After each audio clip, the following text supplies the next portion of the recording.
समस्त को प्रथम नमस्कार। मु रंजिता महापुत्र अर्णबजार काउंसिलर। ये शारदीय दुर्गा पूजा उपलक्षे मु सारा बालेश्वरवासी एवं आम अरणबजार गुरुजन एवं माँ मौसी भाई भौणी एवं समस्त भक्त मोर मोर यही दुर्गा पूजा उपलक्षे हार्दिक अभिनंदन एवं शुभेच्छा जनाऊँगी।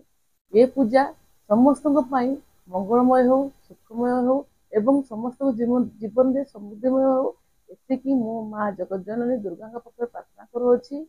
एवं ये पूजा रे समस्ते केमिति शांति श्रृंखला एवं आडंबर सह पालन करिवे। जेहेतु बालेश्वर एक भाईचारार सहर, तो समस्त मन में अच्छी ये पूजा केमिति सुरुखुरुरे एवं खुशी समस्त पालन करतु एतिकी मो माँ जगज्जननी दुर्गा पाखे प्रार्थना करुअछि। एवं समस्त बालेश्वरवासी को एवं आमर अरणबजारवासी को समस्त कहूँ ये पूजा जेमिति गोटे मु बात दूसरी समस्त को धूम्रपान देह प्रति जो क्षतिकारक होउछि ताको आमे समस्त एभॉइड करिवा एवं समस्ते खुशी एवं आनंद